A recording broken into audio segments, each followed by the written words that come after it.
All right, welcome back to another episode of Phoenix Edge. This is an RPG/gaming news podcast. My name is Hat. And I'm Eric. And today we are going to be talking about Chrono Trigger on Steam. They came out with another patch, so they're on the patch number 4.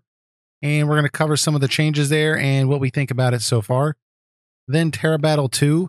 Recently, there was some news that they were cutting the game in the States, and everyone was kind of upset about that.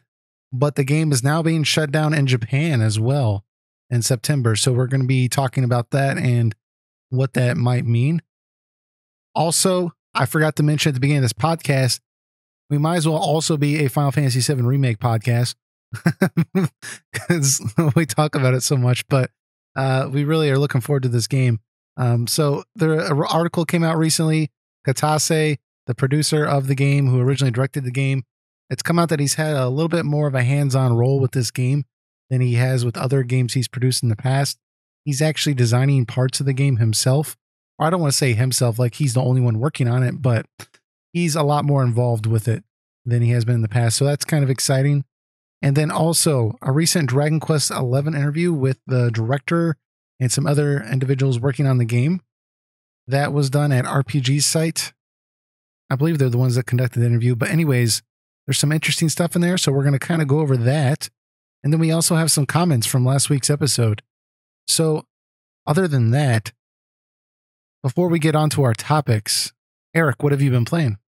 Nothing too much. I've been, again, going through Trails in the Sky. It's still enjoyable. They're definitely, my same criticisms are still there, but the story's starting to build into something very interesting. So I've been enjoying going through it. I am at the 3rd region of the game, Ruan, without trying to spoil anything. I'm there right now, and I've just gotten to the big port city of it. So that's how far I've gotten. I'll probably play more of it after this. But that's probably the biggest one I'm able to do. But also do little things like Breath of the Wild or Witcher 3 or Hat in Time.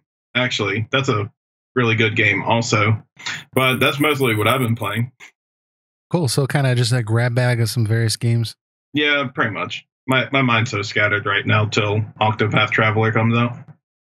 Yeah, I kind of am in the same place because I keep wanting to start a new game that I plan on finishing. But then I keep looking at the fact that Octopath Traveler is coming out so soon, and I definitely plan on picking that game up. And so it's kind of got me at this point where I don't want to really commit to anything other than just like, let me just kind of like hit a bunch of different things and kind of see what sticks. So with me this week, I still have been playing Morrowind. I'm still enjoying that. Not too much to say on that front other than I'm just getting through it some more. Really enjoying it. But I've been playing some Shadow Hearts again. As you guys might remember, I said I was playing that a couple months ago. That's been like my go-to game when I only want like maybe an hour of progress a week. I'll kind of sit down with that and just kind of go through it a little bit more.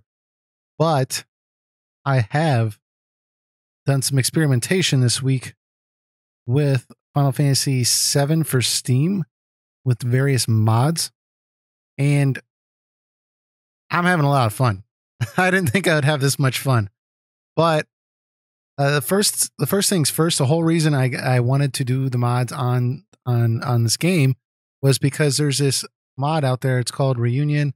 And what it does is it relocalizes Final Fantasy VII. So originally the game had a terrible localization for the West. Sakaguchi, if I remember correctly, he actually thought Ted Woosley, who localized the previous games, he actually thought he did a crappy job. So Square decided to localize Final Fantasy VII in-house instead of having somebody in the West do it. And people have looked at it that kind of know Japanese, and they say, well, this localization is not accurate at all. Well, it's kind of accurate. Apparently, it's about 60% accurate. So what this team did is it's a team of about 30 people over a period of 5 years, went through this entire game.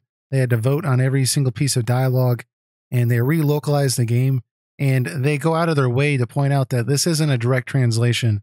So some people think like, oh, okay, you just went through and retranslated directly from Japanese No, they didn't do that at all. They localized it just like you would expect any game to be localized. So if a joke is hilarious in Japanese and you directly translate it into English and for an American audience, it might not be funny anymore because we don't get it, right? So you would have to kind of change that up a little bit so it would actually kind of be as similar as possible. So they spent 5 years relocalizing the entire script. So I have that installed on the game, as well as some various other mods to kind of, up the visual quality, replace some of the character models, so that way you don't have the deformed look, and kind of update the soundtrack. And dude, with this new script and like the music and just like the new models, it really feels like it's almost a new experience for me. And I'm actually surprised how much I've been able to pick up that was changed. And it's kind of interesting. You don't realize until you actually sit down and play it, like how much different in certain parts it is. So one thing that comes to mind is at the very beginning of the game, when you're blowing up the reactor, right when you get close to the reactor, Cloud falls on his knees, and like all of a sudden he's having his first little, PTSD memory, whatever. And, usually you'd have these cryptic words that would appear on the screen. And I can't remember exactly what it says. Forgive me, but it says something along the lines of like, you've been here, or like, you notice this, or like this reactor or something like that.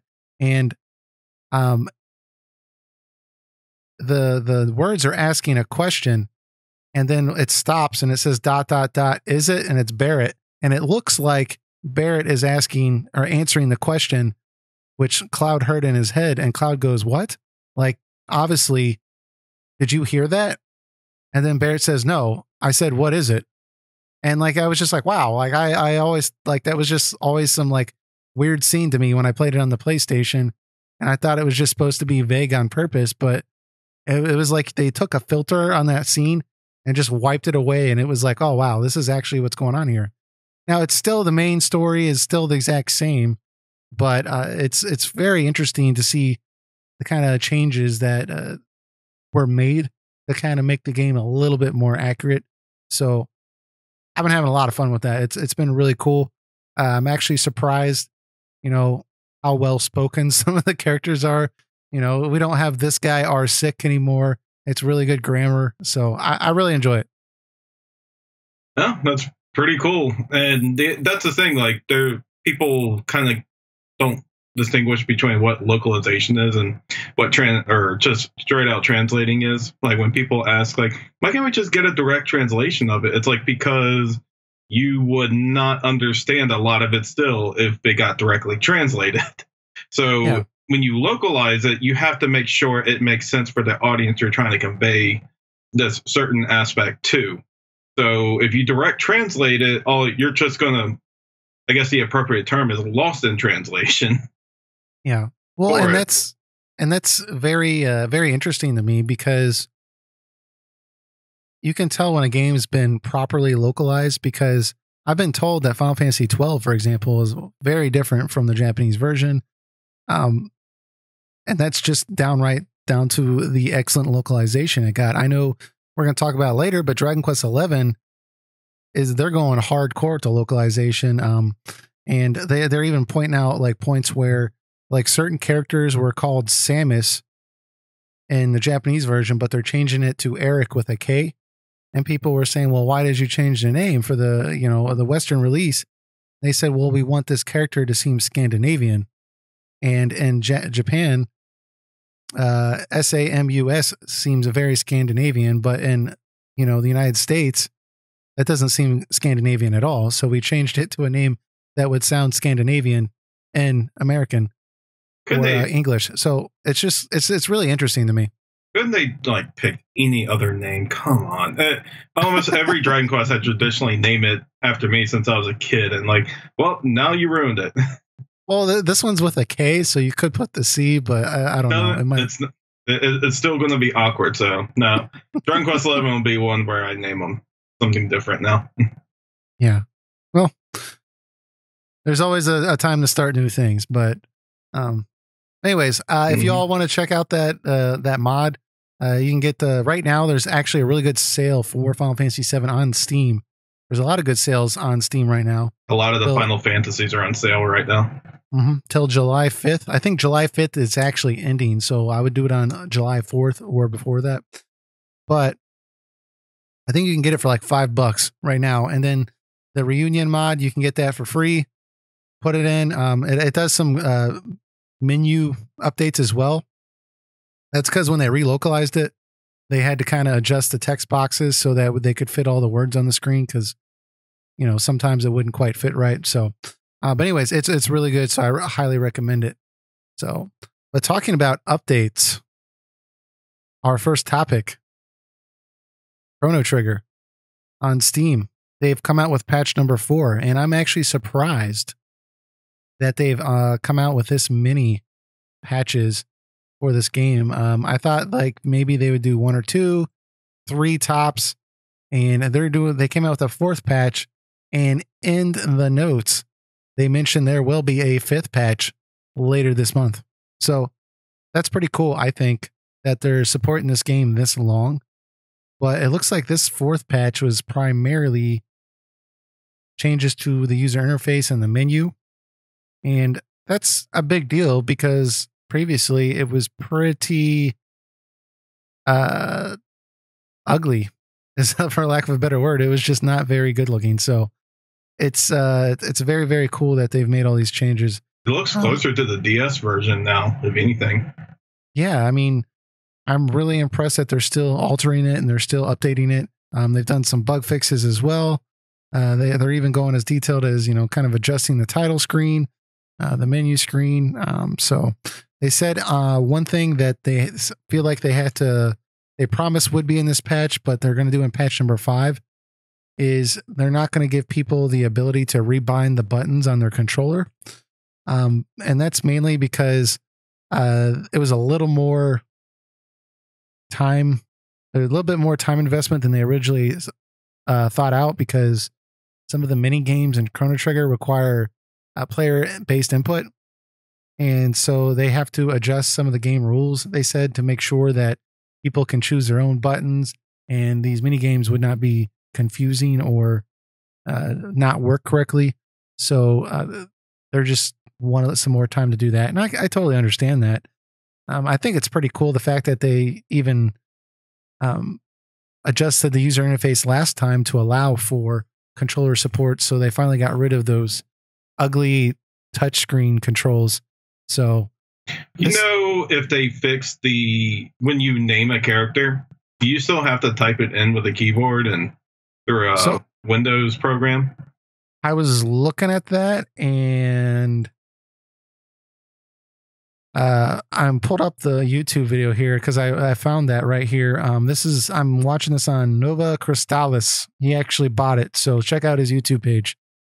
But he actually you still have to type it, but it's going to come up here in a second. It's now not the Visual Basic prompt that pops up that's like really ugly. They have their own thing that you just type in on into the keyboard. It blends in with the background. So it's not what I would have preferred. I would have preferred for the game to come up with the traditional, hey, here's the entire alphabet. Here's the little white hand. You go through and choose the letter, but I'm not going to lose sleep over it either, because let's face it, just typing your name in is a little bit easier than going around and pressing each individual letter. And at least they got rid of that dumb Visual Basic prompt that made it seem like it was a 1998 game on a PC.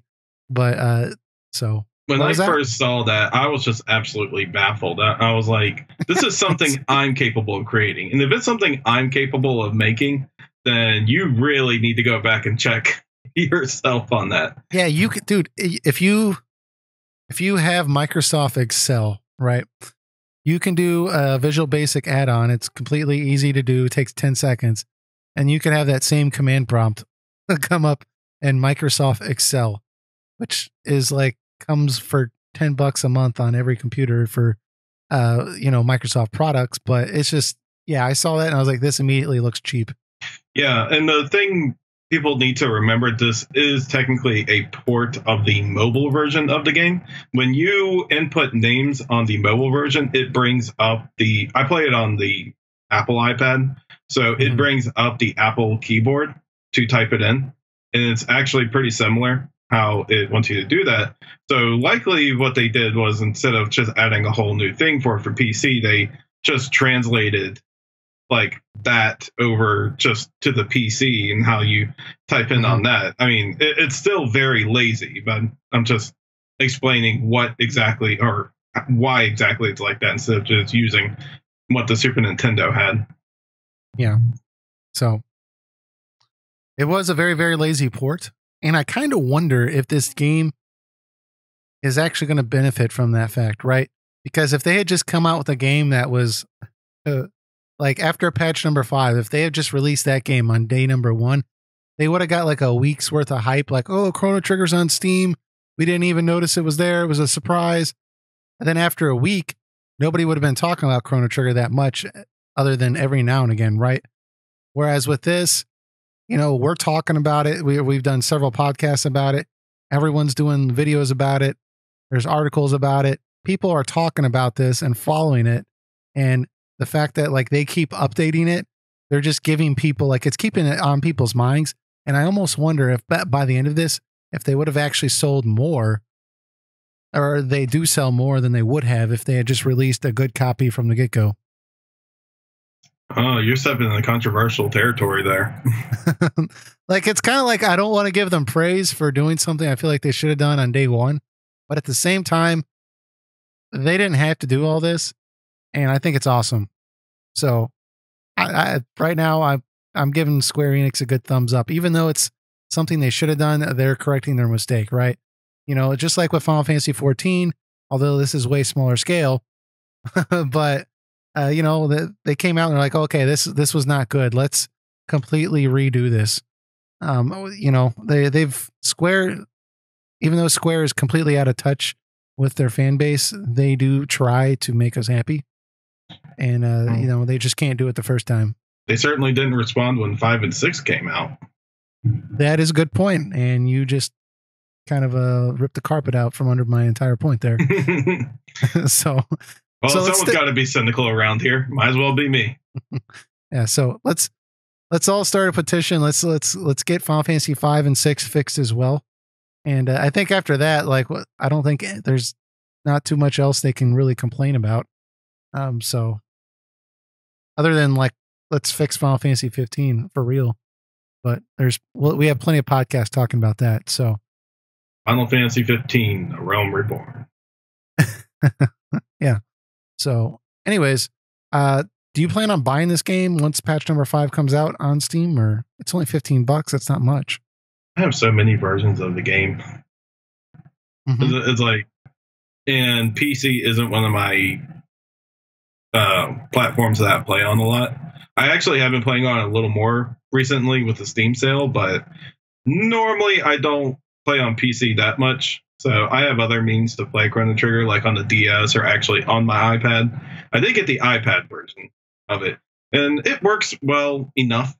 I wouldn't say it's like the most ideal version, but if you don't have like a DS or you want to play it on the go, then it's a viable option. Yeah. Or you could just emulate it on your cell phone. Or emulate on your cell phone if you want to take that route. Right. Yeah. So I mean, I did play through the entire game. I remember on my iPhone, my first iPhone, I emulated it on my phone and I played through the entire game all the way through. So it is possible to play emulated as well, but I didn't get all the snazzy options a normal emulator gets. So yeah. iPad might be the better way to go. Chrono Trigger runs well, and the few games that run weirdly on the emulator are games like Star Fox and Super Mario RPG, the ones that use that Super FX chip. Those are the ones that are usually weird on the emulator, but ones like Chrono Trigger or Final Fantasy games, they're usually okay. Very cool. So if anybody has actually checked out Chrono Trigger since this recent patch and you've enjoyed it or you hated it, let us know in the comments. We'll talk about it next week. and we'd really appreciate your comments because I'm thinking about buying it. If that 5th patch comes out at the end of July, hopefully I'll have gone to Octopath Traveler by then, and I might quickly check it out for a little bit before. Well, I guess Dragon Quest XI is coming out. What, September 4th? Yes. Oh, okay, so Counting got a the whole days. month. That might be perfect. So let us know in the comments, and we'd really appreciate it. But let's see here. Moving on. Did you want to fill us in about Terra Battle 2? Yeah, sure. So we recently did talk about it being released and, being discontinued in America because they did. I believe what they said originally was there were certain bugs and other things going on that was too complicated on their end to fix. And since it was low population anyways, they said, okay, we're just going to shut it down in the West. So now, like about 2 weeks later, roughly, they're saying, well, we're just going to shut it down in Japan also because it's not popular and Silicon Studios is actually breaking away from us, the cooperative or the company who cooperated with them on it. And basically by September, it's going to be shut down. I believe they're refunding anyone who recently purchased energy through it. So that is pretty nice. But yeah, I mean, it is going to shut down, which is a shame because there was a lot decent going on with it. But at the same time, I played through Terra Battle 2 and I beat Terra Battle 1. I beat I would say I beat about 90% of the content Terra Battle 1. But the second one, it's really weird because the first game was still doing really well, like really high numbers still, and like even today. And they decided to release a second one, and I kind of found that odd at first. And when I played through it, it has a lot of things I don't care for. It made they just made the entire game more complicated with all the items and avatars and things like that. And then they put you on a grid instead of just choosing a chapter and doing a battle. You go through a grid and you're fighting monsters, and it's so repetitive and non-intuitive that it felt like it wasn't worth going through. Just decent story it had going for it. So, I mean, myself personally, I just dropped it and stopped playing, especially since they didn't release a whole product. They just released like the first 2 chapters of the game. And like after that, I was just not paying attention. And I think they just dropped the ball on a lot of things on this. And I think some people noticed also. So a lot of people just stuck with Terra Battle 1.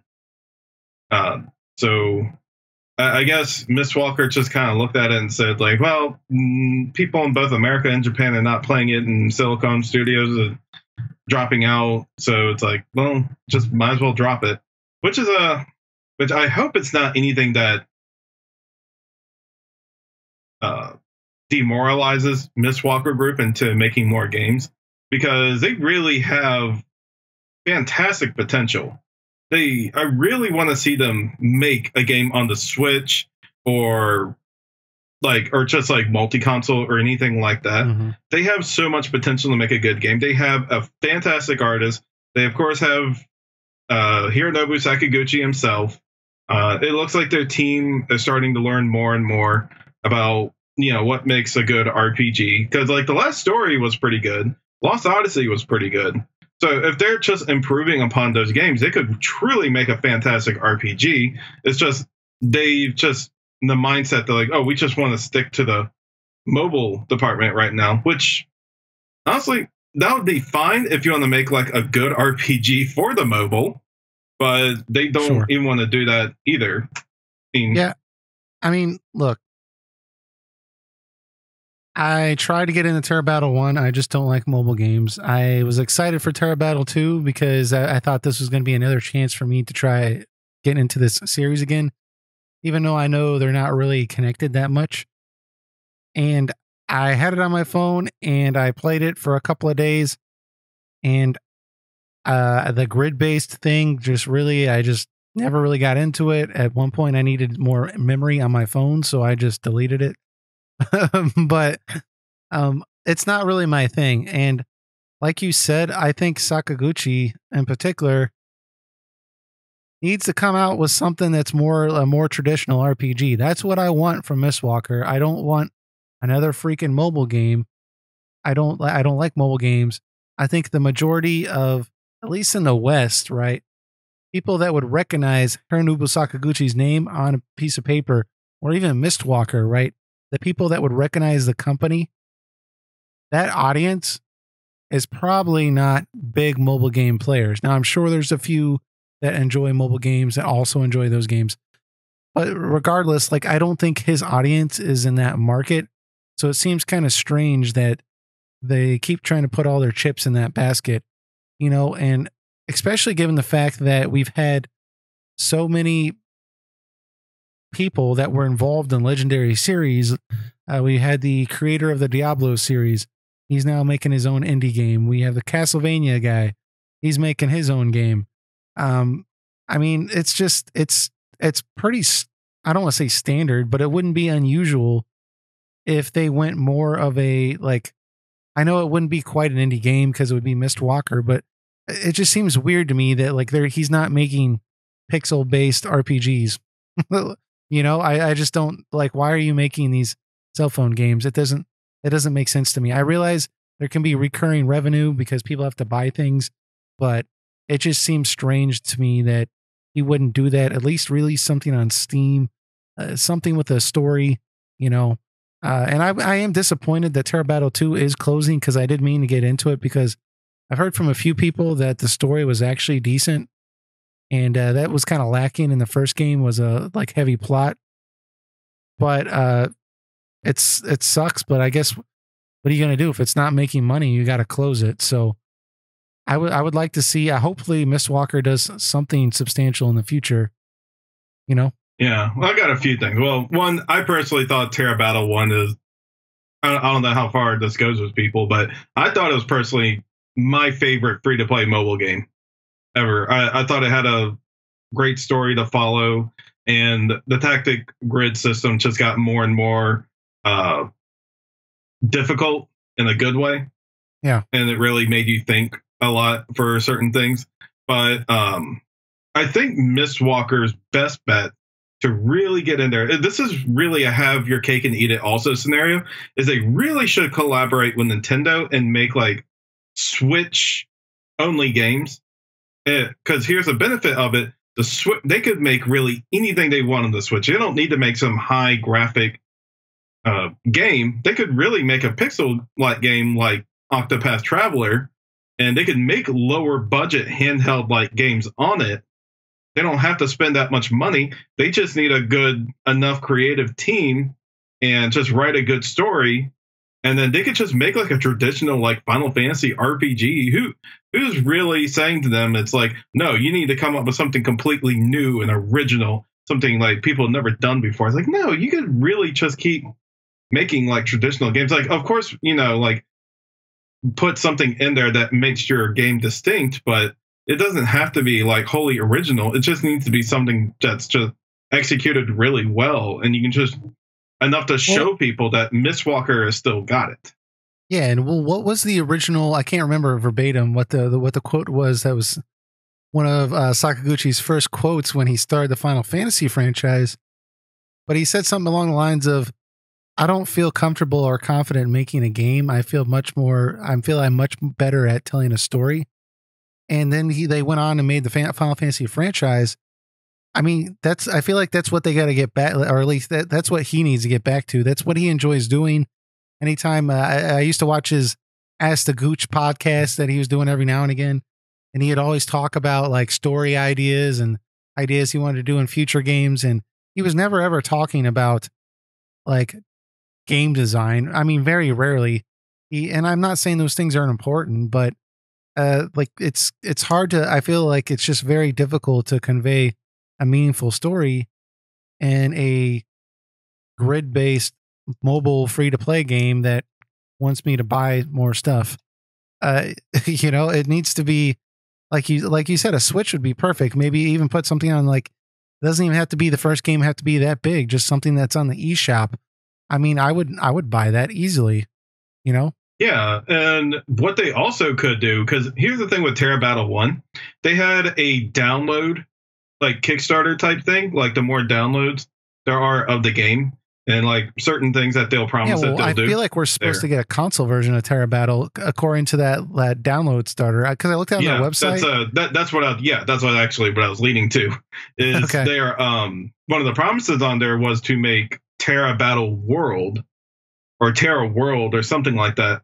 And why can't they just take like the story and what they had going for Terra Battle 2 and just formulate it into that game that they wanted to do and release it on something like or Switch or PC or PS4 or like one of those devices or even arguably mobile as long if it's a if they program it well on there. It's I mean they have like a gold mine right there. Like the artwork, the Terra Battle is just beautiful. The The world is music. set up, it's established. Of course, Nobuo Uematsu's music, yeah, definitely. They have everything there to make like a fantastic world story and all that. And if they don't take advantage of that in some way and releasing it and like as a full-fledged RPG, I think that's really just a real disservice. I kind of wonder if, because I mean, there's more to Mistwalker than just Sakaguchi, but I mean, he is at the helm there, and I kind of wonder if he just feels like making a pixel-based RPG, like back old school style, or even like you said with Octopath Traveler style, that's beneath him, and somehow like making mobile games is like the forefront of new technology or something. That's the only thing I can think why he has not done that, because there is absolutely no reason why they have not. I can't even like think of one good reason why they haven't. I've even seen interviews with him. I mean, not recently, but within the past few years, where people have asked him, "Hey, like, would you ever work on another Final Fantasy game again?" And he said, "Well, I don't want to. If I did, I wouldn't want to do something like Final Fantasy 16, for example. He wouldn't want to work on that because it's kind of transformed into its own thing." He said he would do something, but it would have to be a more of a celebratory game, kind of like more pixel art based game, maybe even something like Final Fantasy 9. But he wouldn't want to do the hyper realistic game that takes 7 years to come out because he's way past that. So, like, he's thought about making this type of game before. I just don't know why Mistwalker won't take the first step and just do it. And maybe it's they need the mobile game to get the revenue. I don't know. I know that Microsoft helped them out with Lost Odyssey and the games that came out on there. I don't know if Nintendo helped fund any of the the last story, but it's just I don't know if funding's an issue, but I don't even feel like it would be that expensive. I mean, even if he did a Kickstarter, and like that would be strange if Hironobu Sakaguchi did a Kickstarter. But dude, that thing would be like $80 million if they found out the creator of Final Fantasy started a Kickstarter page for another RPG. You know what I'm saying? Like, how would that not make a ton of money? So, I don't know. I find it strange that they haven't done that already. Yeah, I have confidence that Nintendo would collaborate with them. I mean, they did. I think they did for Last Story. I mean, you can only get the game on the Wii, and they could do a couple things. They could, yeah, make a game for that, and they could also. I mean, if they talk to Nintendo again, they could potentially port the Last Story onto Switch. Also, and if there's interest in that, and they could potentially make the second Last Story. The first game was pretty good. I mean, I have my complaints of the Last Story, but the story and the artwork and the characters were pretty good, and the combat wasn't too bad either. So if that got popular through a port or a re-release, then they could potentially make a second one. I mean, there's so many ideas they can do, and I'm just baffled that the company is just so stagnated where it is right now. Well, and I kind of wonder if there's something they're not telling us also, because this game just launched in 2017, September. Let's see here, September. I think 27th, 2017. Yeah, it launched Terra Battle 2.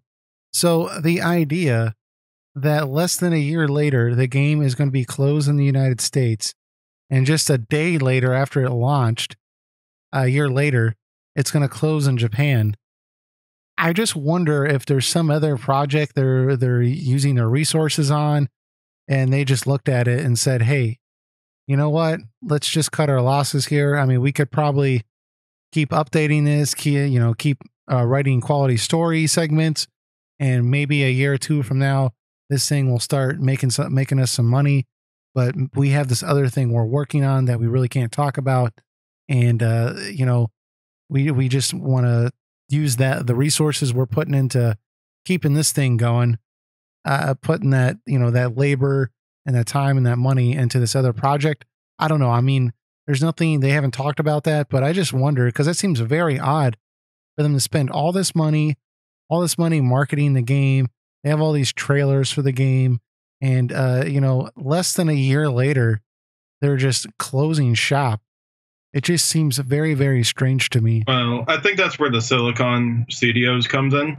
Yeah, because they've kind of split ways. Yeah. Yeah. A friend of ours said, and I believe he's very right, is that it's never a good idea to do a collaboration effort with another company for a game that runs on a service-based type of deal.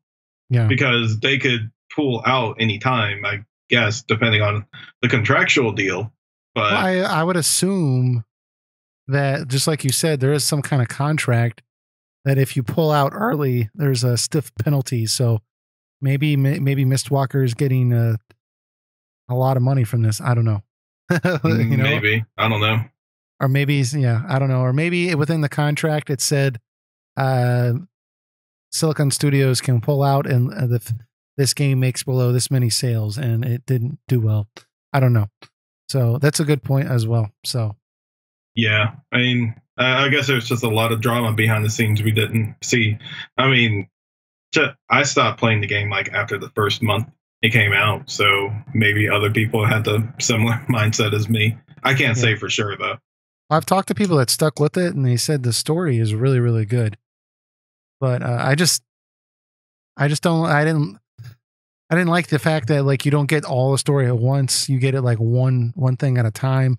I don't know. I mean, I don't feel like I'm getting old here. I'm turning 30 in like 5 or 6 months, but like that's still pretty young. But I feel like I'm starting to get to that point where like I'm seeing that line in the sand is separating me from like like a younger generation, because like I just like mobile games just do not appeal to me. Even if you're like, no, dude, the story's amazing. I just like, I don't know. I feel like my dad must have felt, and like when like he first heard Nirvana and he was like, this new stuff is nowhere near like the old stuff. Like it's just like, I don't know. It's just maybe there is some life out there with these games, but I'm more open-minded to games on mobile, as long as they're like done well and they're made for the mobile and not just like trying to translate like a console game to a mobile. I usually like it as long as it's done really well. Like I enjoyed like Chaos Rings 3 and I'm trying to remember other things, but yeah, and that's the thing. I think if I like there was more games like that where it was actually a full game, and I didn't feel like I like was going to be asked to stick in my credit card number anytime now, I think like maybe I might be able to get into it some more. Yeah, I definitely got fatigued by the free-to-play structure games because they don't feel like an experience. It feels like it's just a kind of like an amusement park type deal. And it really breaks the flow of the story for you. Like when they made games like Mobius Final Fantasy and the Opera Omnia or the Brave Exvius, it doesn't feel like it's being paced like a normal RPG story. It feels like you do something, you get some story bit, then you're taken back to like the menus of, hey, why don't you punch in another loot box and see what you get? It's like, oh, why don't you put your credit card in and try to get more random items to get for your characters? And it's like, yeah, then you look around at anybody else that's playing, and the people that are like in the top tier of like these people are supposed to be the best. they're not really like skill level the best. They just spent the most money, you know. So it's just it doesn't feel very rewarding at all. So Yeah, I mean, Opera Omnia, I think, is probably the best one they did, Square Enix at least. But like even then, it's I mean, just sometimes you're just taken out of it, and it just you just start remembering like, oh wait, hold on a second, this isn't fun. yeah. So maybe, who knows? Maybe a game will come out that actually appeals to me. I would be surprised if Miss Walker came out with Terra Battle 3 on the mobile. I highly doubt that's going to happen. I doubt it. I think they're just going to put more strong support into the first game again. Yeah, but I am very, very interested to see what they do in the future. Hopefully they can do something outside of just a cell phone game. Even like I said, even if they can't get something on a console, if they could get something on Steam, I think that would be very, very cool as well. So I look forward to seeing what they do in the future. I just want them to do something. Yeah. Well, and it's good they're not also closing their doors. I don't know. When I hear news like this, it just makes me think that Miss Walker is doing very, very badly. But it's like we were talking about earlier. There's some other context to what's actually happening. Silicon Studios leaving, and just probably some underlying things going on with that we're not aware of. So yeah, I don't think Miss Walker is like shutting down or anything like that, but I do think they're like in the way it comes off. It sounds like they're in the idea rut right now. Like they don't know what to do or what they should do, and you know, I think it's pretty obvious what they should do, but we don't know the complexity or the context of their situation. So hopefully, we'll see more from them at least. Hopefully, like a year from now.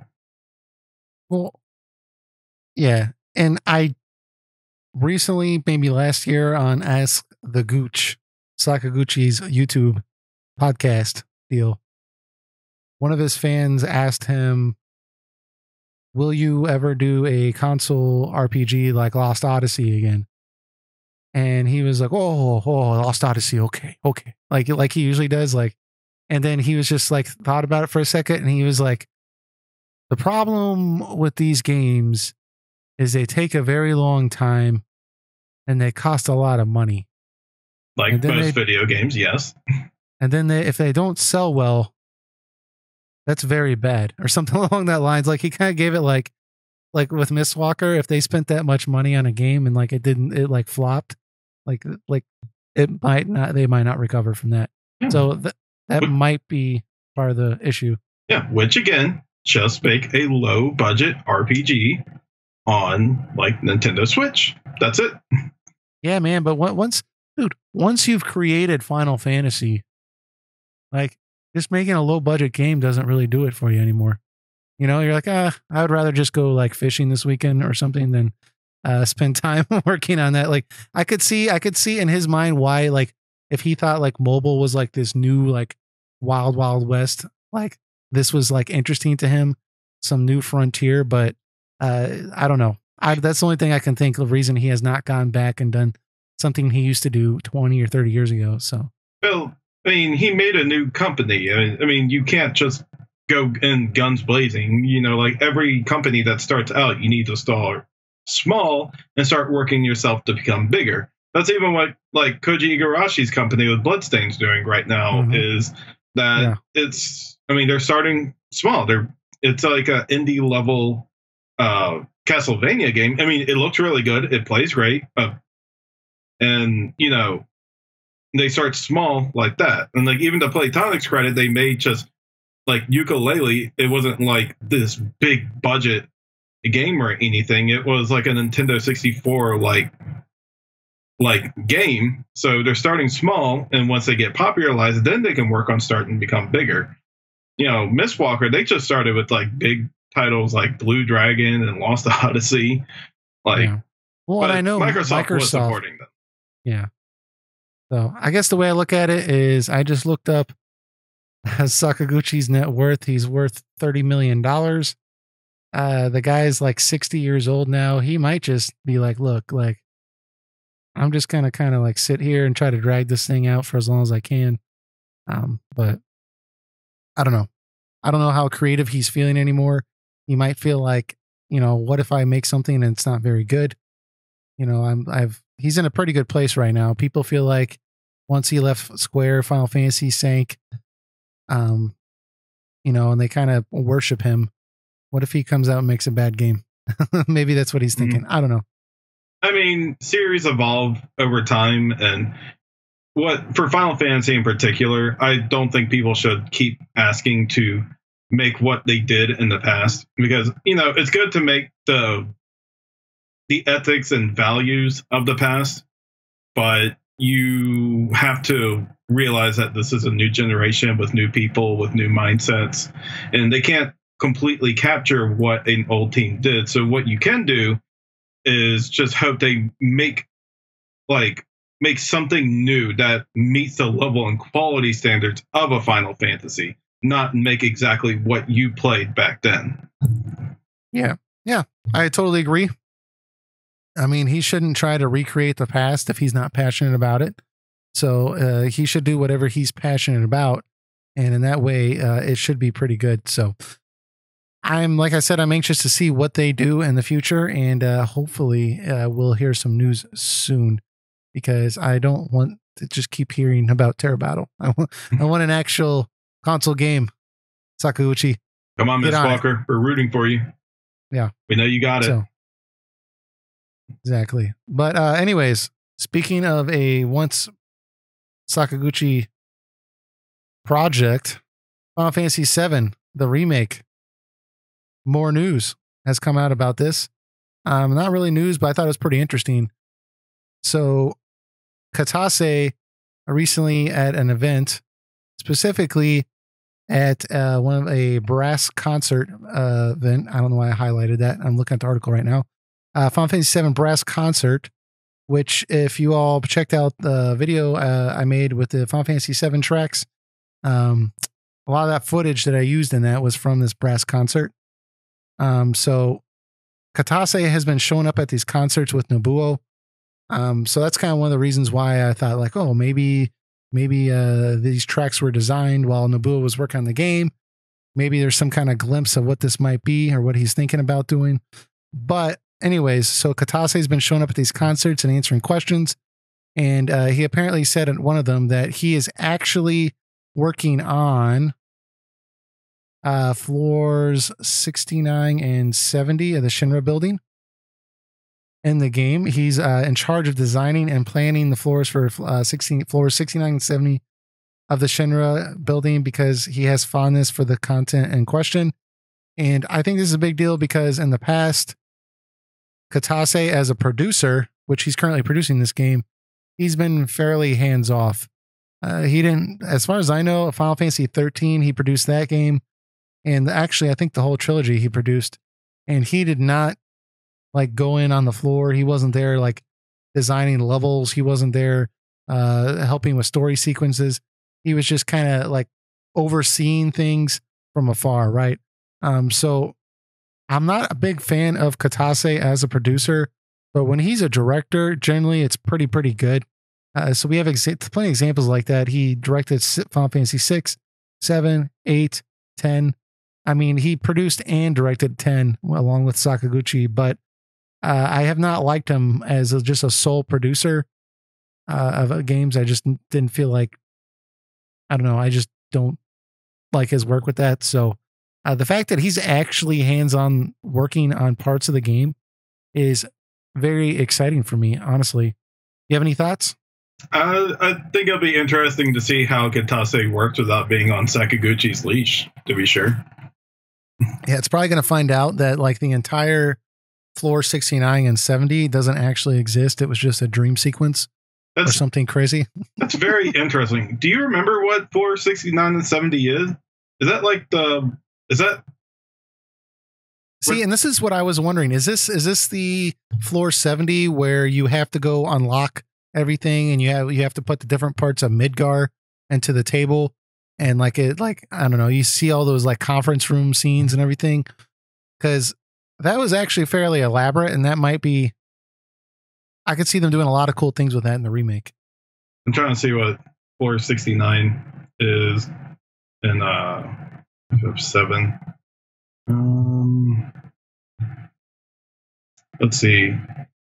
Here, I don't know. It's showing various pictures here, so it's not really helping me here. Is it an ordinary floor?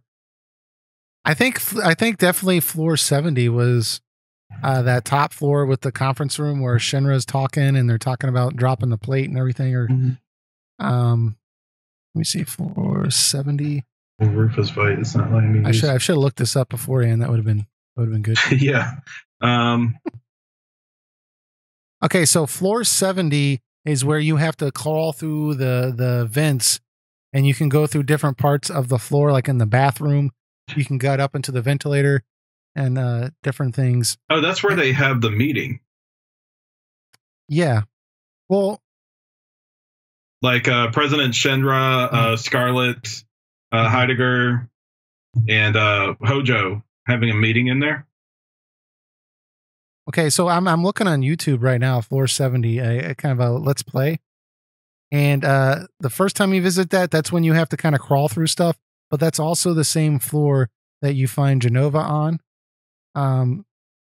So that's pretty cool. That's a lot of really important stuff going on there. It's kind of interesting that he is just taking over that very particular part of the area, not like just the whole scenario as a whole. I guess the other floors are more like just filler on the way up there. Those are the more important floors. So yeah, well, and it's a very important story sequences because I feel like right after that entire part, you do the boss battle, and then you have the classic Cloud on the motorcycle, and you're leaving Midgar. So, I mean, I don't know if he would do that part too, but that's very, very critical to the game. That's the first time you hear about Sephiroth, really, while you're there. You're introduced to Genova. So a lot of really cool stuff going on there. And when I hear that he's actually stepping in because he wants to, because he's fond of this game, kind of reminds me of Sakaguchi producing Final Fantasy IX. But then later it came out that Sakaguchi was so in love with the project that he ended up just pretty much directing the game. He was down there on the floor, very hands-on. And it just kind of gave me that vibe when I saw this news that he was actually going to be working on a more hands-on role. So, well, if you think about it, this does kind of clue in that we can at least guarantee the first Final Fantasy VII Remake game will go all the way at least to getting out of Midgar. Sure. Yeah. Because that's the Shinra building's the last thing that happens before, the motorcycle chase, then fight the boss, and then you're outside. I would assume that, they're not going to work on game 2 stuff when the first one's not out yet. So, yeah, exactly. I wish it would have been interesting if he was like, oh yeah, I'm currently working on Junin. You'd been like, oh really? So this is in the first disc as well. So very, very cool. Mm-hmm. Yeah, but that's all I got to say about that. I just wanted to throw that out there. Honestly, if I had to pick anyone who's currently working in Final Fantasy, Square Enix right now, to personally direct Final Fantasy 16, Kitase would be one of my top choices. Despite my thoughts on 13, he was, like you said, he was more a producer role. So it would be interesting to see if he was straight out directing that game. It'd be interesting to see how 16 would turn out. Yeah, because I like him a lot more as a director. Granted, like you said, he's always had Sakaguchi, kind of around to make sure things were not going off the rails. The only time he didn't have that was with Final Fantasy VIII. Sakaguchi was very much not involved with that project, and that game got a little wacky. But even, dude, at this point, if Final Fantasy 16 came out and Kitase directed it and it was as good as Final Fantasy VIII, I would be very, very happy. So, Yeah, I mean, me too. Certainly. And I'm not even in love with that game, but I think that'd be fantastic. But I think you had some Dragon Quest stuff you want to talk about, right? Yeah, we had a recent interview here with them with RPGsite.net, and they talked with a few of the developers here, and just to skim through a couple of things here. So let me see. So I've never played. So the first question they ask is essentially, so I've never played a Dragon Quest game before, but I've always been really interested in the series. Do you think 11 is a good starting point for someone like me? If so, why? And Hakuto Akamoto responded saying it's a perfect for that because this has been the 32nd year of making Dragon Quest games, and this is basically our best ever. It's got everything there to appeal to both new and old players, so it's perfect for me.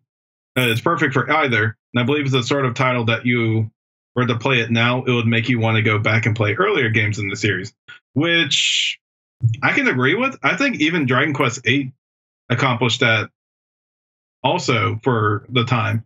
It came out on the PS2. It was like one of the most gorgeous looking. It's still a gorgeous looking RPG today, and people played 8. They were like, I want to see the older titles. I want to see what's up with these games here. And I think 11's going to open that gateway also.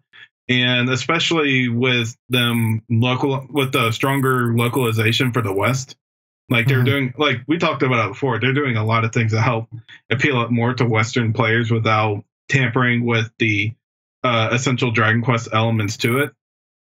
Yeah. So it will be excited to see that. I would personally like this to sell very well and get very popular and motivate them to bring Dragon Quest X over.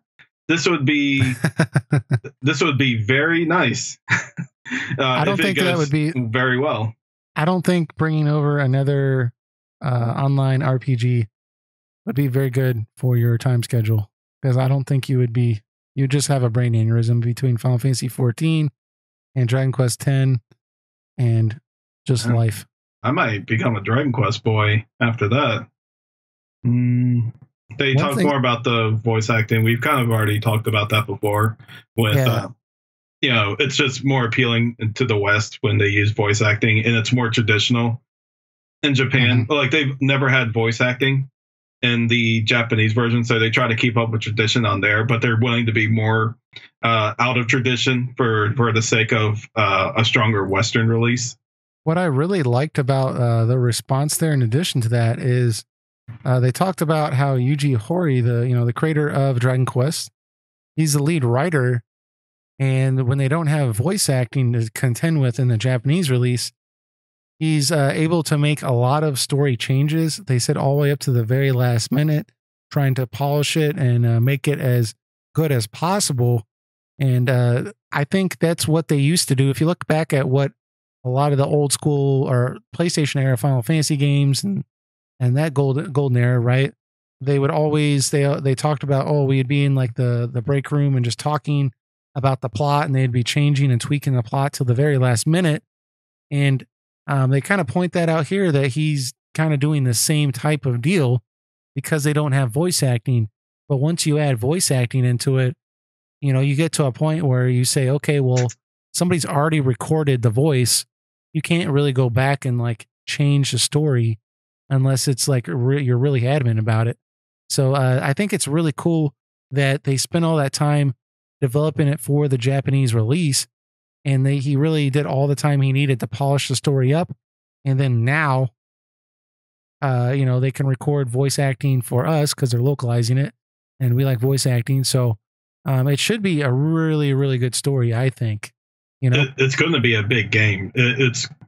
They said that you'll probably clock in between 60 to 70 hours going through the main quest. Oh, wow. Yeah. I mean, this game will take a while to beat for people. But they also mentioned in here talking about Dragon Quest X was an MMORPG, while 11 is another traditional single-player RPG. What led to the decision to make it a more traditional RPG for the 11th installment? Takeshi Oshikawa responds saying, "So as you said, 10 and 11 were multiplayer. I'm sorry, 10 and 9 were multiplayer games. And a lot of games are being played on mobile phones or portable consoles. And part of the reason this game was made the way it was is because Hori wanted to take things back where you used to sit in front of your TV and play it by yourself. That way, you could immerse yourself in the world instead of having short little bursts of play. He wanted you to sit down, take time to enjoy the story, and get involved with the world as though you were there yourself." Which I'm glad they're back in that mindset. I love Dragon Quest IX, and I haven't been able to play 10 yet, which I'm still crossing my fingers for one day it coming here. But there was this phase where they were thinking to themselves, everyone likes to play online together, so let's incorporate that into it. And because of that, we're having trouble getting 10 over here. So I'm still a little peeved about that that mindset. But I mean, it would be hypocritical of me to say that Dragon Quest can't be online and then say Final Fantasy can be. But well, I think what's disappointing is they said, well, Dragon Quest 10 you said was online and then it only came out in Japan. It says Dragon Quest 9 is multiplayer. And so it's kind of crappy. You don't really get that traditional Dragon Quest experience you used to get since Dragon Quest 8. You know? Mm-hmm. So it's that in of itself, I think, is a reason to complain, because being the Final Fantasy fan that I am, if, you know, we got 2 online games in a row, and then the last time we got an actual traditional Final Fantasy experience was the PlayStation 2, I would be kind of upset. Well, you know? With Dragon Quest IX, it was still a single-player game that had multiplayer elements to it if you chose to do so it. You didn't have to do it. Okay. Yeah, you could play through the entirety of 9 by yourself. And you would have 3, it would be similar to Dragon Quest 3, where you can just pick up random NPCs to join your party. Okay. But you can optionally play with 3 other people together if you're in the same, area. Oh, okay. So that's actually kind of cool then. Yeah, that was a cool concept. 10, however, they really went full MMORPG. Now, granted, in that game, you could, from what people have told me who have played it, you can do a lot of the content yourself. More of the end game stuff does require more people, but like similar to 14, that a lot of the content can be taken on at your own pace. Mm-hmm. So there is that. It's just the deal of that it's always online. I kind of wish for 10 that they just did the 9 route and make a whole single player campaign and then add the multiplayer elements. But the game has had expansions over the years and had like more story added to it. So gotcha. they definitely wanted to take it more the MMO route. I just hope they did say that if Dragon Quest sells well in the West, that they may potentially open the idea of bringing Dragon Quest X to the West. So again, people, I don't care if you like 11 or not, or don't like Dragon Quest in general, buy the game. Make me happy. Make Eric happy. Life will be good then. One thing I thought was pretty cool that they talked about here also was RPG site. They said Dragon Quest XI had a 3DS version in Japan alongside the PS4 version. Why is the PS4/PC version coming to the West, but not the 3DS version? And I know they've talked about this in the past, but I don't know how to pronounce his name. First name's YU. I don't know. I'm not even going to try. Yu Miyake. There you go. So this gentleman, he said, so originally the 3DS version that was released in Japan was using the old Dragon Quest visual style. It was meant to appeal to the Japanese fans that had played Dragon Quest for many years. The reason that that version is not being released in the US is that Dragon Quest kind of starts with Dragon Quest 8 in the West, as far as we're concerned, and the PS4 version of Dragon Quest 11 is more like what fans in the West are used to. Additionally, nobody plays the 3DS anymore. And they put a note that they were joking about the no one plays the 3DS anymore. But man, come on, dude. Okay, yes. Dragon Quest 8 was the most successful one in the West. But I mean, still plenty of people have played the old games. That's not a very good reason not to do it. So the DS and 3DS games sold pretty well enough by Western standards for the series. yeah, I mean, you weren't like, well, we're not going to put these games out on the DS. These remastered games or remade games. We're not going to release these in the West because Dragon Quest begins with Dragon Quest 8. They didn't make that distinction then. So I don't know. I would like for them to eventually do this. I mean, they already have the game freaking made. I don't understand why they can't just release it. I don't know if it's because of the voice acting. They feel like, oh man, we'll have to put voice acting in the 3DS version. No, you don't. Just release it with the text. That's fine. Well, I think they would just do a direct localization of it, not as a voice acting anything. I think there's a couple other complications also. I think they would have to collaborate with Nintendo of America to get it translated, because they did that for Dragon Quest 7. I know they collaborated with Nintendo to get translated, and I don't believe that the script is 100% is 100% transparent with the console version. So I think you would have to do relocalization on that.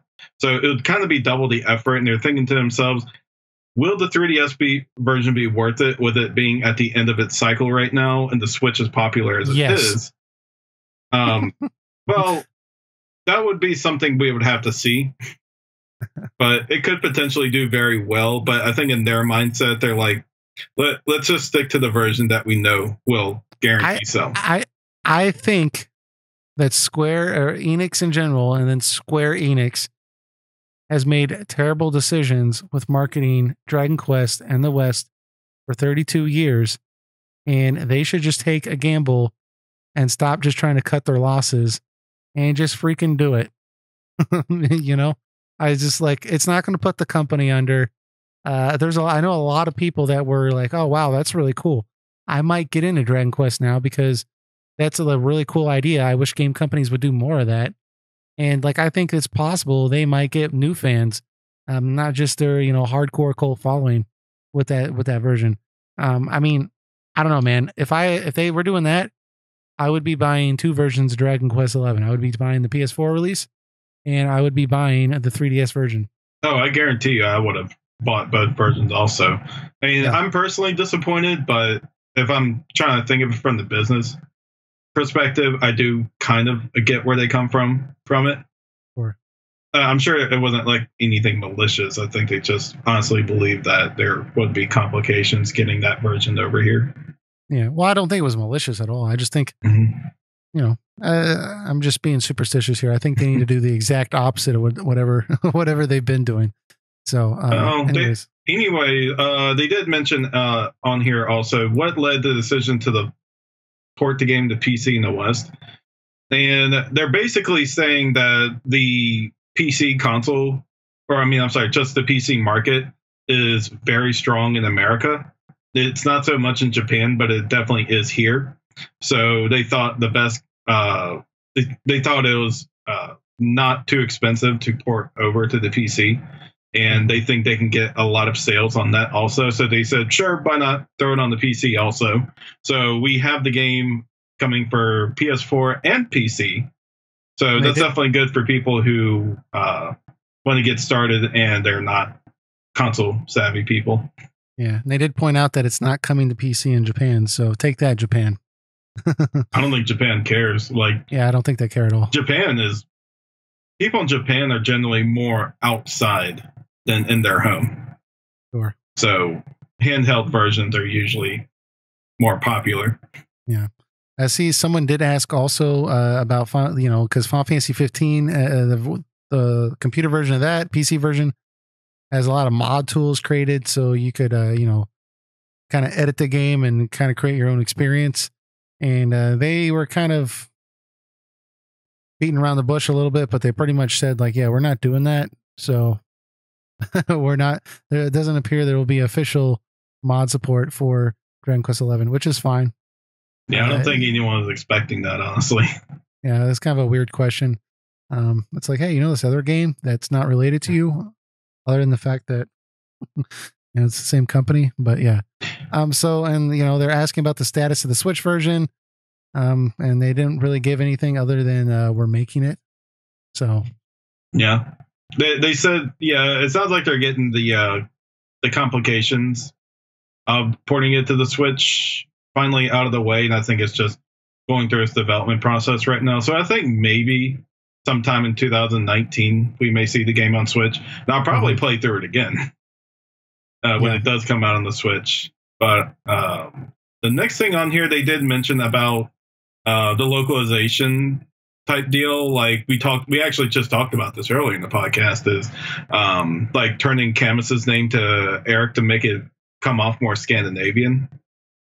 But the direct thing he says is Dragon Quest is a game in which even the translation, we try to give a different feel to each of the worlds, kind of a different regional feel. So that's where I'm sorry, my eyes are drying out. Where changing the name started because obviously the different places and different languages, it's going to feel differently.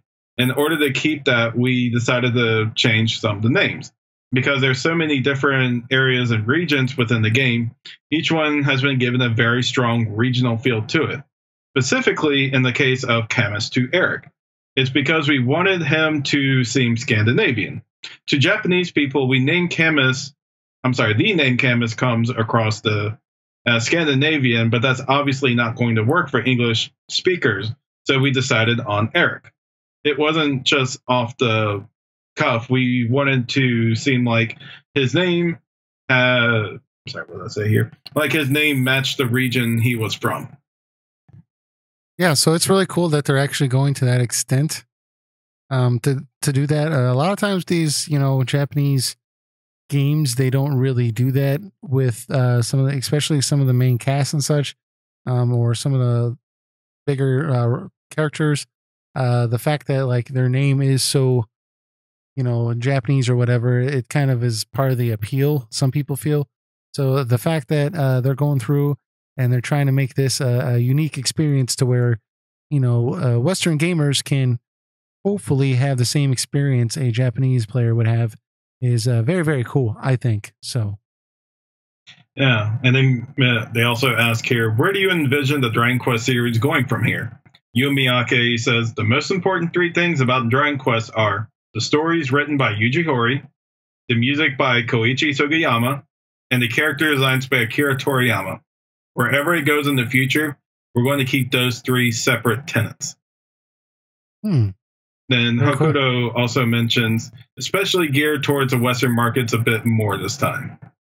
About time. And hopefully with a 3DS version coming soon. And what is it about the Dragon Quest series that makes it unique, special from other RPGs? Yu Miyake responds, so something that's very important about this game is that anybody can play it. You don't have to be good at games. I myself am not particularly good at things like action games, but with Dragon Quest, if you put time into it, you will get better. You will level up and be able to complete the game. It might take you longer, but anybody can play it. It's not technically difficult. It's fun in other ways. And he's absolutely right. Dragon Quest is something I really feel like I can just sit on the couch, relax, put my feet up, and just enjoy everything about the game. Whether it's the story, getting immersed in the world, the beautiful music, the charming and lovable characters they always make. Dragon Quest, to me, always nails this. And it's really one of the big reasons why it's my favorite RPG series. It just puts you in that relaxed, immersive state every time. And I can never get enough of the series. Yeah, I haven't played them all, but the ones I have played, I really enjoyed. And I'm really looking forward to this game. Everything I see about it makes me feel good. I've even recently seen where somebody asked somebody involved with this game, will there be DLC and stuff like that? And they said, no, this is going to be a complete game. You're going to buy the game, and then like that's going to be the game.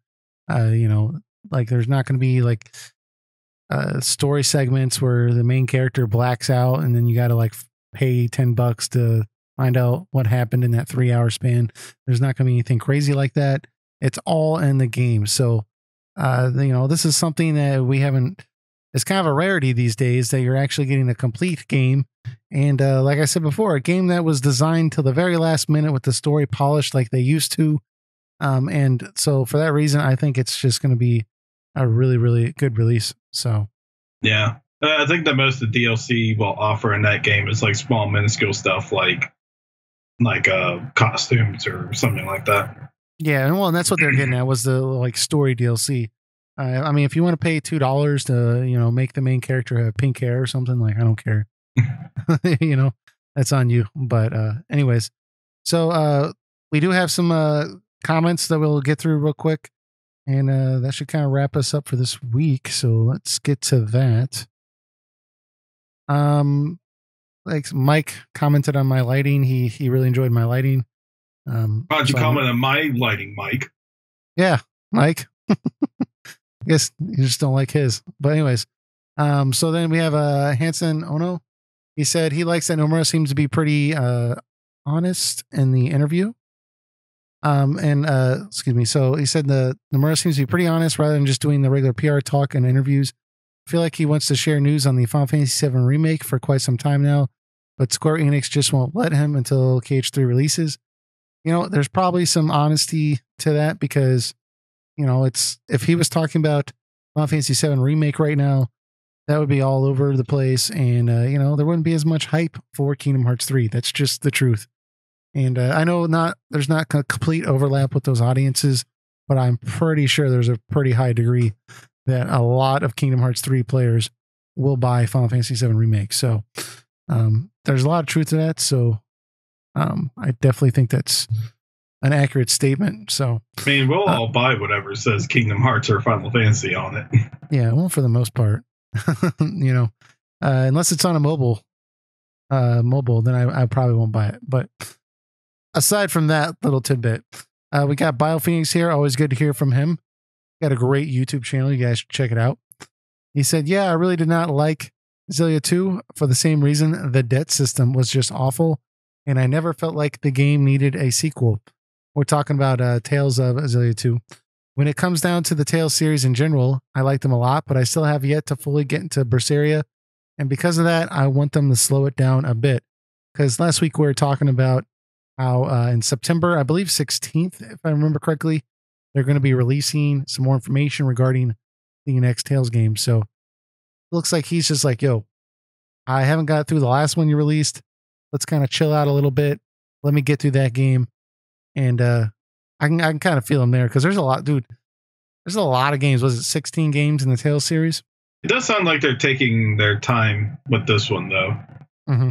Because usually they get one out like almost yearly, but Berseria came out in January 2017, and we're halfway through 2018 right now, and they're just about to announce the next one in September. Yeah. So I think it'll probably be like maybe late 2019 for Japan at least. Yeah. And now regarding his comment with Xillia 2, I did see that game the other day at a video game store, and I almost bought it because I have the first one. And I know you just hearing your comments about that game and seeing this comment, and then also I've heard other people talk about it, that pushed me away. So I actually learned something messed up about that game recently. Someone actually told me about it. Okay. I was watching a Xillia stream on Dark Pixel Gaming, and the person on there told me that, all right, so the game has a silent protagonist, which is very weird and off-putting in a Tales game that's heavily based on heavy dialogue, and your character never talks or anything. So the silent protagonist thing feels off-putting in the type of script that they're writing, because the game is still very dependent on like stuff that you do in particular. So you're silent throughout the entire game. You can make like choices on what you want to say. But when you beat the game and get New Game Plus, you have the option to turn on his dialogue. So in the main character suddenly speaks in New Game Plus. Yes, he talks, has dialogue, and interacts with people in the game. So someone correct me if there's some context to it that I don't understand. But that sounds really messed up if you made like a silent protagonist in the original game and then actually give him full dialogue and speaking in a new game plus. I'm kind of baffled on who decides on something like that. That's so weird. That's a really bad, like, that's not something you put in New Game Plus. That's like having like a hardcore mode in New Game Plus. Okay, that makes sense. But like taking out characters' dialogue and then like, oh, this like required piece of information, we're just going to put this in New Game Plus. That's very strange to me. I don't like that. That's really just very perplexing to me why that was made. So I can never recommend this Tales game to someone. It's the depth system itself is just so pace breaking that it just motivates you to just turn it off. Really? So far in every Tales game that I've played, just in general, I've always had I've had a problem with the combat system. In general, I mean, I know they're all like a little bit different and they kind of change things up, but they all feel like I just like there's not really much. I don't want to say there's not much to it because the problem is there's a lot to it. There just doesn't feel like there's much consequence for me just pressing X. Yeah, there's no motivation to go deep into the combat system because they add so much into it that you don't want to just mess with all of it. You just want to use what you, just the first thing you use. If it's working, then why bother? Because like if you, like a well-designed fighting game is like, of course you can just do simple punches and kicks to your opponent, but eventually as you get higher up in the chain, the more important opponents, they start becoming harder. So you tell yourself, okay, I need to learn a couple of these games moves to know so I can defeat him. Tales games, rarely do I ever feel like that. I feel like I can just take one move that I learned or combo and just keep doing it over and over. The bosses don't, and the normal enemies don't do anything to tell yourself it's like, okay, well, maybe I can put this ability in and I can, it'll be easier to take him on. And the game doesn't really communicate that well with you. And because of that, you just do the bare minimum of what is expected from you. And I think I've come to terms with like a lot of times I feel as if I don't really want to play the game. I would just rather if they just made this an anime. Well, they actually do that a lot. Like a couple of Tales games are in anime form. Like the whole story from the game. Yeah. Like really? Essentially. Okay, how well, you I make might have to check that out. I know Tales of the Abyss made an anime series. That's well, I mean, so far that's how I feel like with Zillia, and I also feel the same. I feel even more so about Berseria, where I'm like, wow, this story is so good, but this combat is so bad. So, I don't want to use the word bad. I just didn't find it rewarding. So maybe bad's the wrong word. But anyways, yeah, it's just meh. Not me. Matthew Alder, he said, "Oh, Eric, if you're tired of Trails in the Sky, don't keep playing it just for us." Or maybe it's just me. I don't know. If you've played like 8+ hours of the game and you're not being grabbed by it still, then that's all the info I need. I probably won't make it as far as you did if you're giving up on it now. I didn't give up on it. He said, only keep playing it if you want to play it. Yeah, that's one of the few times I've responded back in comments. It's like, no, I'm playing. I'm enjoying it. There's definitely a lot to like about it. It's just, it's just a lot of stuff that I find not well thought out, like the writing and stuff like that. I mean, I still enjoy it on the grand scale of things. So I'm still going through it. I'm on the third town, and the game is getting better the more I get deeper into it. Yeah. So, well, Eric is one to finish games, so I'm sure he'll commit to it. But we have Jam Gamecast. He's got a very good YouTube page as well. You guys should check it out. But he said, nice episode. I was originally interested in the Atari VCS because we were talking about the scandal last week. And he said, then once I heard the pre-order was on Indiegogo, I lost my interest in buying one because I just don't trust the whole crowdfunding thing.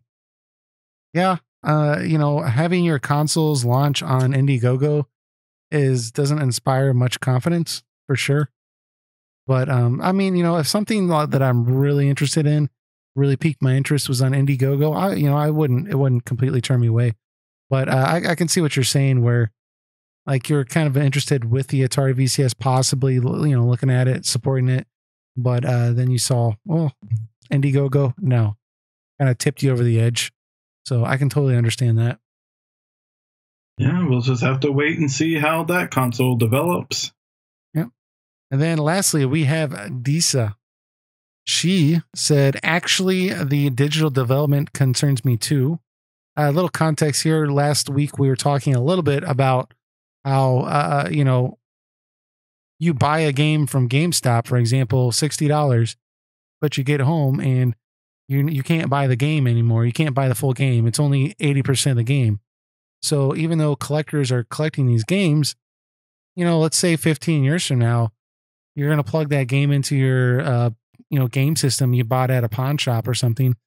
And you're only going to have 80% of the game. You're not going to have the rest of the game. And where is that extra content going to be? Is that going to be on the PlayStation Store? Is that going to be available? There was this whole thing we're kind of getting into at the end of our podcast last week, before we just decided to cut it because we were getting kind of high there on time. So she's kind of responding to that. She said, actually, the digital development concerns me too. And I've started buying physical again, and will do so for Octopath and other games I know it's important for me to have in 20 years. I was all in digital when they recently closed the Wii shop for adding points. That's not the most worrisome thing, though. The worrisome thing is when they close it for downloading, that's fine. The thing is that truly worries me is not getting the opportunity to buy them again. I can emulate them, of course, but I like to have them on the newest thing too. And the thought that my Switch might not, I don't know what she's trying to say there, but it bothers me quite a bit. I'm curious to see what will happen on that front. Yeah, so she kind of went in a new direction there also, but I can see what she's saying. Like, it's kind of, she doesn't mind buying games over again. It's just kind of crappy when you want to buy them and like they're not available. I really wish that they released that remake of the Game Boy Castlevania game that they had on the Wii eShop. So ever since they closed the Wii eShop down, I guess maybe I can research, maybe it's somewhere else, but that game is digital only. It was on the Wii eShop, and I wish they bring it over to Switch, because that was actually a pretty good Castlevania game, but Konami's Konami, but yeah. But that's lost. And another funny thing is, like, if I'm 30 years from now, someone decides to pick up Final Fantasy 15, they put it in, you can't, there's no access to the DLC content anymore. All the patches and everything. None what's of that's going on in with this? I guess there is the Royal and Complete editions that will be coming out, but like someone who buys like the base FF15 and puts it in and be like, well, where's the rest of the game? They're like, what? Yeah. And so it's going to be weird because like then that will probably be a collector's item, is that day one release, not because that's the best version of the game, but just because, that's the rarest or whatever. So just imagine also that games that are so old that they shut down like the servers that download their like day one patches. That's what I'm saying. Like none of that stuff's going to be there. That's going to be available. So I'm sure you'll be able to get the complete game in some way, whether it be something like Steam or Steam still around. But, you buy these games for $60, the physical copies, and the least they could do is give you the whole damn game, you know, because it's tied to this idea that you're going to be able to constantly always access the PlayStation Network or whatever and download all these patches. I mean, honestly, even if you do buy the day one version of Final Fantasy 15 and you put that in your PlayStation 4, dude, you're not playing that game today because you got like 2 years worth of patches and crap to freaking download. Like, good luck, because that's going to be a lot. But anyways, so very good comments and very cool topics that happened this past week. It always helps when there's something interesting to talk about. And we'll be back next week with some more content. But if you're still watching this, we'd really appreciate you subscribe in our YouTube page. And we do have an audio only version if you want to listen to this at work or in the car, whatever the case may be. There's going to be a link in the description of this video. You can go there, click on it, listen to it in your web browser, or just simply download a podcasting app and type in Phoenix Edge RPG Podcast, and we should come right up.